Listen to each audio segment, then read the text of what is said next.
La deuxième intervenante est Chantal Wabanonik, survivante de la prostitution et militante autochtone. Elle est celle que vous avez peut-être vue dans le film de Ève Lamont, Le commerce du sexe. Elle est aussi celle qui est au cœur des dénonciations auxquelles on a assisté l'automne dernier via l'émission Enquête. Chantal est une battante, militante, qui lâche le pas et qui va nous parler justement de la situation des femmes autochtones, plus particulièrement au Québec ou dans sa région à elle. Moi, je suis native de Val-d'Or. Alors, c'est moi qui a dénoncé tout ce beau scandale de la SQ dans la région de l'Abitibi. J'ai travaillé dans la prostitution moi-même. Ce que j'ai remarqué lorsque j'ai cessé, c'est qu'il n'y avait pas de service pour ces femmes-là à Val-d'Or. J'ai dû me buter à plusieurs portes qui se refermaient parce qu'ils me disaient souvent « Ah, on peut pas te prendre, t'es une toxicomane, t'es une prostituée, on va te référer à quelqu'un d'autre. » Mais je dois avoir fait 15 portes. Puis c'était fatigant toujours raconter mon histoire. Finalement, les seules personnes qui m'ont aidé, ça a été Calax à Val-d'Or.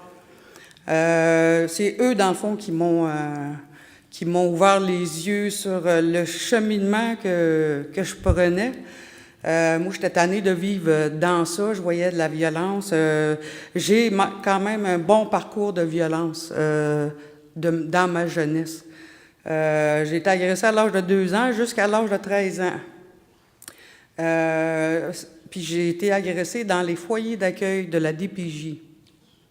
Alors, quand cette histoire-là est sortie, j'ai eu de la difficulté à... On m'a comme mis de côté parce que j'en disais trop ou je passais pour une menteuse. Je trouvais ça très plate là, de devoir me battre en plus de ce côté-là pour me faire entendre. Alors, dans mon cheminement, là, c'est ce qui m'a amené à faire de la prostitution, moi, aujourd'hui. Pas aujourd'hui, là, mais là, 7 ans au moins, là. Fait que depuis ce temps-là, là, je choisis mes batailles. Alors, une fois que j'ai cessé la prostitution, je cherchais des services pour améliorer ma qualité de vie, si on veut. Mais ça marchait pas toujours. C'était pas facile. J'ai trouvé ça très difficile de devoir me battre contre un système, de devoir me faire valoir en tant que une personne. J'ai dû me battre pour mon intégrité. C'est toutes des batailles là, que j'ai choisies moi-même pour justement ouvrir le chemin à ces filles-là à Val-d'Or, parce qu'on sait qu'ils ont vécu de la violence de la part des policiers. Moi, j'ai eu la chance de parcourir toute la ville, puis d'aller voir ces filles-là. Puis ça faisait 2 ans que je rapportais des faits que personne ne voulait entendre. Non, c'est pas vrai. T'inventes ça. Parce que moi, en faisant le tour, toutes les filles me rapportaient ce qu'ils vivaient de la part des policiers. Ça, c'était difficile d'entendre ça parce que c'est choquant, là. Tu sais, quand un policier va prendre une femme, là, puis il va l'amener, eux autres, il les amenait dans le chemin Bécarrière. Le chemin Bécarrière, là, c'est un chemin de gravel. Il y a une femme qui a été laissée à... Hey, ça y a pris 2 heures à revenir à Val-d'Or, la femme. Puis les policiers, ils avaient enlevé ses souliers. Puis là, eux autres, ils me rapportaient ça. Moi, ça m'attaquait, là. Parce que je voyais ce qu'eux autres, ils vivaient. Fait que j'ai dénoncé, tu sais, puis j'ai dû faire plusieurs places aussi parce qu'ils voulaient pas vraiment entendre ce que j'avais à dire. Calax a essayé de faire un mouvement là-dessus, puis ça n'a pas marché. Puis même encore, ça l'empirait, là. Fait que de là, moi-même, je suis allée m'asseoir pour aller rencontrer Edith Cloutier, qui est la directrice du Centre d'amitié autochtone à Val-d'Or. À ce moment-là, j'ai rapporté des faits. Elle m'a écouté. Puis elle a dit, ça n'a pas de bon sens, il faut t'aider, là. C'est incroyable, là, qu'est-ce qui se passait, là. Moi, je me souviens qu'étant petite, là, je devais avoir 5-6 ans, là. Le pensionnat, il était déjà passé. Là est née la DPJ. Puis la DPJ, ben, ils nous ont arrachés de nos parents pour aller en ville. Tu sais, pour qu'on devienne plus civilisés, qu'ils disaient à l'époque. Bon, puis suite à ça, ben, il y a des policiers qui venaient nous chercher à même, parce que nous, on habitait dans le bois. Ils venaient nous chercher même dans le bois, là. Ils nous emmenaient en ville, puis ils rouvraient la porte, puis ils disaient « Allez faire vos couplates, on va vous arrêter dans 2 heures. » Puis quand j'ai voulu dénoncer des choses, ils m'ont jamais cru non plus. « T'es une folle, t'es une menteuse. J'ai dû me battre contre ce racisme-là aussi, tu sais. Je trouve ça épuisant de toujours devoir me battre pour me faire entendre. Mais le courage est venu, c'est quand j'ai entendu ces histoires d'horreur-là de la part des policiers. Je te dis que là, j'avais ma bataille, là. Je l'avais vraiment choisie, puis je m'enlignais là-dessus. Ce qui a fait que Edith, elle a eu un appel de José Dupuis, qui travaillait à Radio-Canada, qui travaille encore là. Et puis, elle m'a référé, fait que j'ai fait le tour de la ville de Val-d'Or avec elle pour lui montrer les places les plus hautes, là, si on veut, là, sur la violence des policiers. Fait qu'on a pu faire rencontrer d'autres femmes qui vivaient la violence là, de la part des policiers. Fait que ça, on a trouvé ça très difficile. Suite à ça, ben là, l'émission Enquête a fait... moi, j'appelle ça l'onde de choc. Ah oui, ça a eu des répercussions sur les filles. Aujourd'hui, on n'en voit plus des filles qui ont dénoncé. Ils sont toutes parties dans leur communauté pour se cacher parce qu'ils avaient peur d'être intimidés. Moi-même, j'ai dû me cacher quand l'émission a sorti parce que j'avais peur. J'avais peur qu'on m'intimide. J'ai même quitté Val-d'Or à un moment donné. Parce que là, on me voyait dans les nouvelles, puis c'est elle, c'est ce qu'il faisait, tu sais. Mais non, j'ai bien choisi ma bataille, je pense. Puis j'appelle ça une complicité systémique, moi, de la part de la DPJ ainsi que du corps policier de la SQ dans la région de l'Abitibi. Parce que il y a de la prostitution de fin de mois qu'on appelle là-bas. Fait que, dans le fond, c'est le système qui nous maintient comme là-dedans, là. Je connais des femmes qui reçoivent très peu d'argent, de sous, là, par mois. Puis il y a des femmes qui partent du Lac-Simon, qui s'en aillent à Val-d'Or, faire un client ou deux, parce qu'il faut qu'ils mettent du pain puis du beurre sur la table pour nourrir leurs enfants. Alors, qu'est-ce qui se passe? La DPJ rentre, enlève les enfants. Fait qu'il y a un grand taux de suicide dans cette communauté-là, puis c'est vrai qu'on souffre en silence.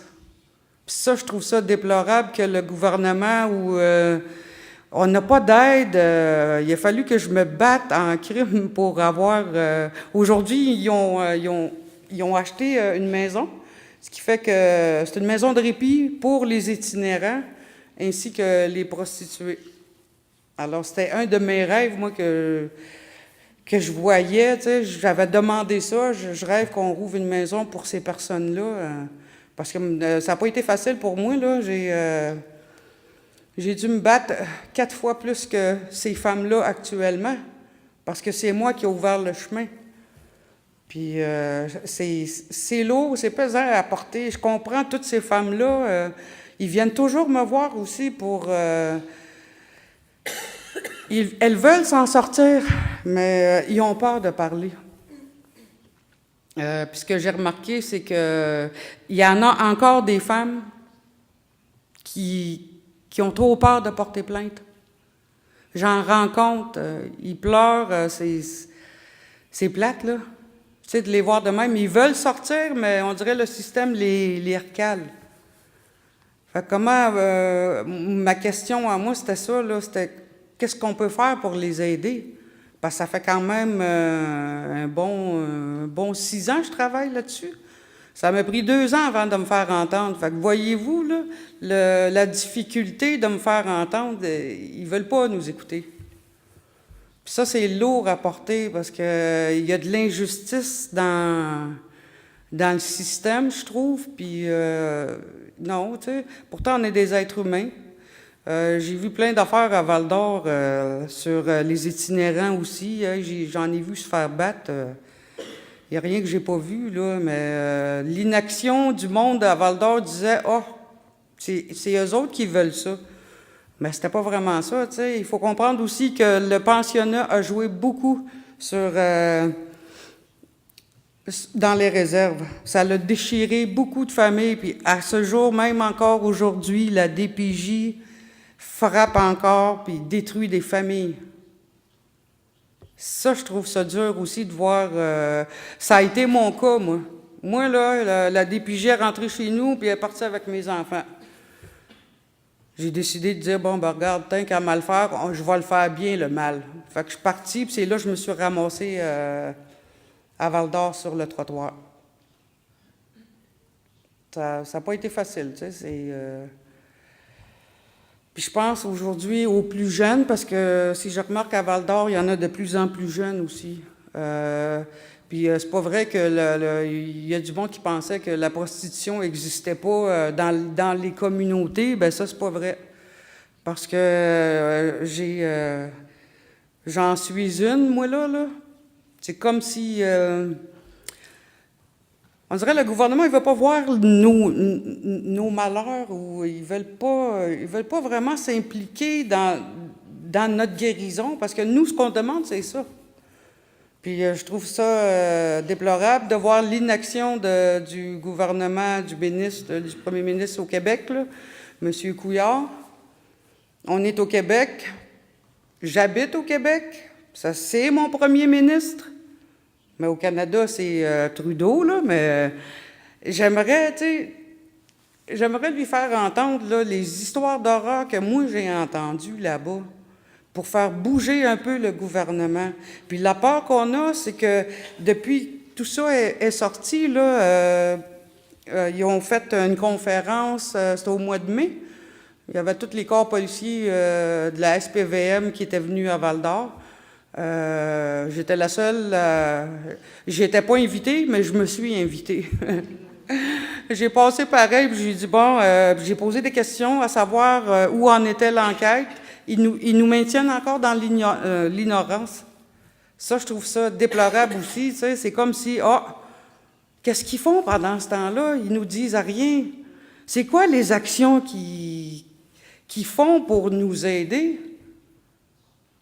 Ma question est là. Qu'est-ce qu'on peut faire là aujourd'hui? Comment interpeller le gouvernement à ce qui passe à l'action aussi? Là? On est tannés de souffrir, nous autres, là. C'est dur, hein? Moi, depuis que je suis née, là, je me bats. Je me bats pour survivre, tu sais, je survis. C'est fatigant, ça, là. Je prends des causes, là, bientôt, là, la DPJ aussi, là, va y passer aussi, parce que c'est ce que j'appelle une complicité systémique, moi, des deux corps, des deux entités-là. Là. Moi, j'appelle ça des entités, là. Mais c'est... tu sais, puis ils n'ont pas de moyens, ils nous maintiennent carrément dans l'ignorance. Ils ne veulent pas qu'on sache. Puis quand ils sont venus à Val-d'Or, tout ce qu'ils ont dit, c'est « Ah, OK, l'enquête suit son cours, on demande une prolongation. » Pourquoi? Puis pendant ce temps-là, là, ils veulent pas qu'on sache. Puis nous, la crainte qu'on a là aujourd'hui, c'est que cette enquête-là là, tombe entre deux chaises. Moi, ma peur est là. Fait que c'est ce qui fait que j'ai choisi mes batailles, puis celui-là me tenait à cœur parce que j'ai passé ma vie à me battre, à survivre. Je comprends ces filles-là, là, mais les policiers, est-ce qu'eux comprennent? Ça, c'est ma réalité. C'est de là que je viens, moi, à Val-d'Or. C'est ça. C'est toujours de même. On a peur que ça ne change pas. Puis là, on espère que... On espère trouver une façon de créer un mouvement, justement, pour que toutes les nations au Canada là, se lèvent. Moi, là, je cherche tous les moyens là, pour essayer de nous faire entendre. Mais le monde, ils veulent qu'on se taise.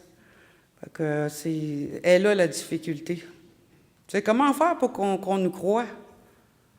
Tu sais, on se bat déjà contre le racisme, les corps policiers, là, des PJ. Ce qui m'amène à dire, regardez, même IVAC, je dénonce. Moi, j'ai porté plainte là, contre 4 causes. La dernière, je viens de la faire au mois d'août. Mais les 3 autres causes que j'ai eues, là, je les ai gagnées. Puis je ne suis pas reconnue en tant que victime. Il faut que je me batte pour avoir leur service, pour pouvoir profiter de ce programme-là. Ça en fait-tu des batailles? C'est fatigant, là. C'est ça que je dis à tout le monde, moi. Je trouve ça de valeur, là. Ils m'ont dit, ah non, tu sais, le délai de prescription, blablabla, blablabla. Finalement, dans le fond, moi, dans ma tête, là, ils veulent pas m'aider. Fait que j'ai arrêté de me battre. J'ai dit, je vais choisir une autre bataille, tu sais, qui va me rapporter. Fait que elle est là. Ma bataille est là. Puis j'encourage toutes les filles. Je fais plusieurs communautés aussi, là. Je fais des témoignages. C'est important, tu sais, parce qu'ils sont de plus en plus jeunes, les enfants, là, tu sais, c'est rendu des enfants, là. On parle d'enfants, là. Comme moi, la DPJ, là, je trouve qu'elle m'a exploité sexuellement. Parce que quand j'ai dénoncé, ils m'ont dit « T'es une menteuse, t'es une folle ». J'ai agi comme ça. Fait que, il a fallu là, que je dise plus rien après, là. Fait que je me suis refermée sur moi-même. Puis c'est à l'âge de 25 ans que des flashbacks qui ont apparu.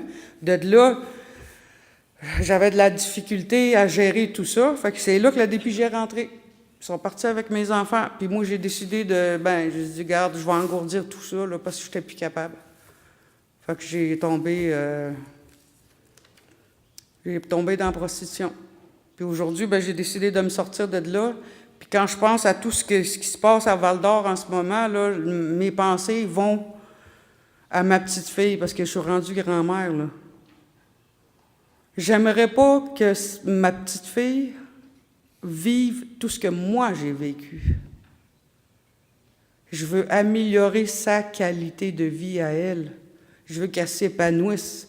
On dirait qu'on n'a pas le droit de s'épanouir, nous, les Autochtones. Je ne sais pas pourquoi, là, mais on est stigmatisés par tout un système. La difficulté est là, c'est comment trouver des solutions.